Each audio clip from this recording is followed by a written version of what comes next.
Et ce qu'a fait le régime autrichien est une honte absolue pour ce pays et pour l'humanité tout entière. Liberté pour l'Autriche, liberté pour l'Autriche, liberté pour l'Autriche, liberté pour l'Autriche, liberté pour l'Autriche, liberté pour l'Autriche, liberté pour l'Autriche, liberté pour l'Autriche, liberté pour l'Autriche, liberté. L'Autriche a voulu marquer d'une pierre blanche une action qui était, je pense, la plus illégitime possible, c'est-à-dire confisquer la liberté à ce point à des gens qui ne sont pas vaccinés, c'est de la pure discrimination. On n'a jamais imaginé qu'une discrimination puisse être établie sur une vaccination ou non. Je rappelle qu'en France, nous naissons libres et égaux en droit. C'est à la naissance que ça se produit. Et c'est par notre naissance que nous devenons des citoyens, avec notre nationalité. Donc la vaccination n'est pas et ne sera jamais la condition de citoyenneté. La citoyenneté est acquise par la naissance et elle est acquise avec les droits civiques. Mais jamais une vaccination ne fera de nous des citoyens. La vaccination fera de nous des esclaves, ni plus ni moins. Et avant de conclure notre interview, quel est votre message pour les personnes qui pensent que la vaccination et le pass sanitaire, c'est vraiment parce qu'on n'a pas le choix, on est obligé de le faire et c'est pour la volonté, c'est pour vraiment protéger le peuple. J'adresse un message de compassion à tous nos compatriotes qui ont été obligés d'une façon ou d'une autre de subir la vaccination, par choix ou qui l'ont subi. Ils vont se rendre compte progressivement dans les semaines et les mois à venir que la vaccination n'était pas l'alpha et l'oméga de la réponse de la guerre sanitaire. Quand on fait la guerre, on prend toutes les armes pour répondre au conflit, à la guerre et à la menace et à un risque sanitaire. Ici, il aurait fallu prendre autant les thérapies, autant les molécules, autant les vitamines, autant différentes choses, autant travailler sur l'immunité active comme passive des citoyens et aussi, pourquoi pas, une vaccination. Mais une vaccination ne se décrète pas en 6 mois ni 1 an. Il faut entre 3, 5, voire 10 ans pour avoir une vaccination qui tienne la route. Donc il fallait travailler sur tout le spectre le plus large des moyens pour répondre à cette crise sanitaire. Or, le spectre a été volontairement diminué par le gouvernement et ceci pourrait demain, un jour, être jugé comme de la haute trahison. Alors une première pour nous, un rassemblement devant une ambassade, ici. Évidemment, l'ambassade d'Autriche n'a pas été choisie au hasard, ça vous a été dit, car il apparaît que la décision prise par le gouvernement autrichien est une première mondiale, ça a été noté, et ça n'est pas une gloire pour l'Autriche. Il y a parfois des premières dans le monde dont on peut se glorifier, et il y a parfois des premières dans le monde dont on doit être honteux à vie. Et ce qu'a fait le régime autrichien est une honte absolue pour ce pays et pour l'humanité tout entière. C'est une honte pour le gouvernement autrichien d'avoir mis ces non-vaccinés dans une situation impossible.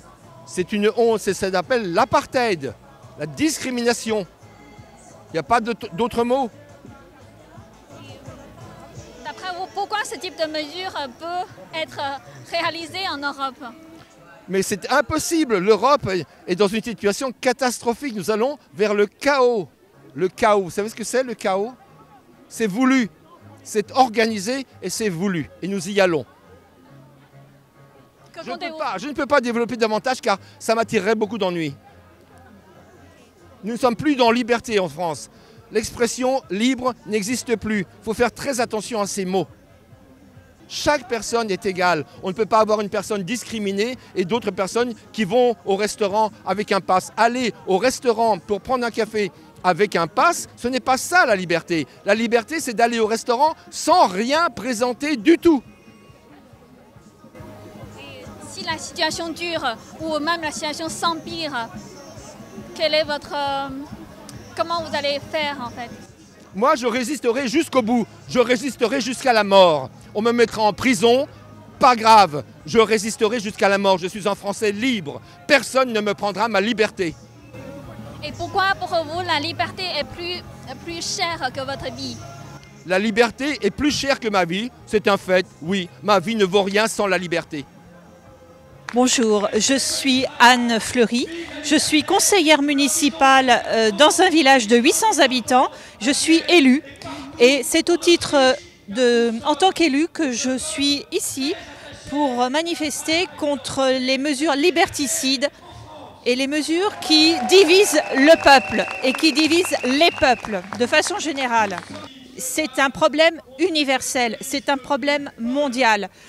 Aujourd'hui, il se présente en Autriche, ce problème, mais il va être présent dans d'autres pays. Et il faut soutenir les peuples qui luttent, il faut lutter contre tout ce qui peut diviser une nation. Je n'appartiens à aucun parti politique, mais en tant qu'élue, je me devais d'être présente ici contre ces mesures et contre ces lois liberticides.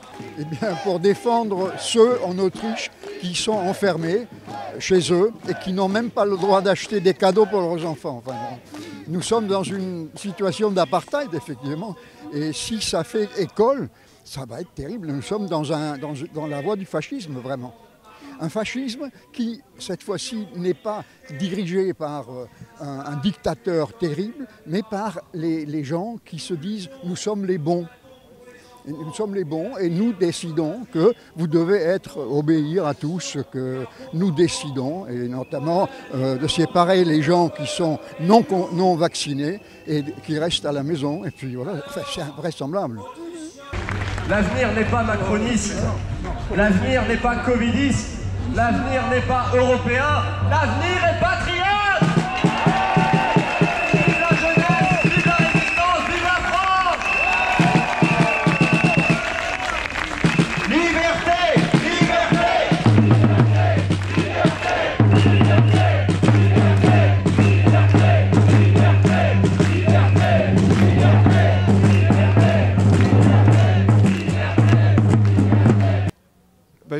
pour être en solidarité avec les Autrichiens qui font face à une mesure complètement inhabituelle et inacceptable. Ça rappelle les sombres heures de l'histoire de l'Europe. À quel point ça vous a choqué tel départ quand vous avez entendu ce qui se passe à l'Autriche? Ce qui me choque, c'est que ce ne sont pas des mesures sanitaires, ce sont des mesures politiques. On est dans l'arbitraire absolu. Ce serait sanitaire et ça fonctionnerait. On pourrait l'accepter, mais pardon, ce serait de l'arbitraire politique.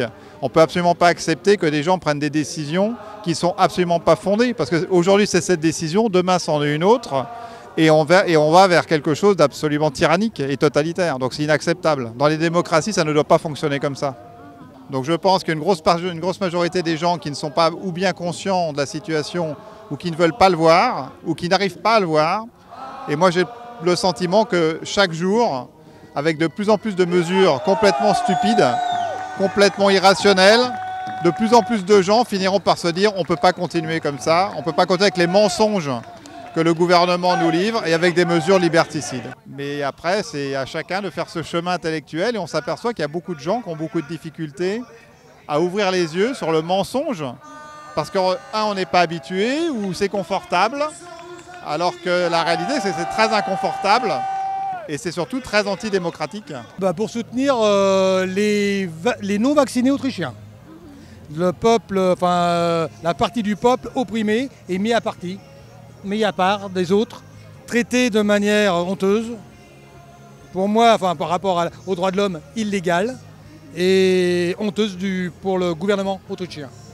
On ne doit pas faire des choses comme ça avec son peuple. Quand on aime son peuple, quand on est élu pour son peuple, pour moi, français, de la vieille école, c'est l'amour qu'on doit donner au peuple.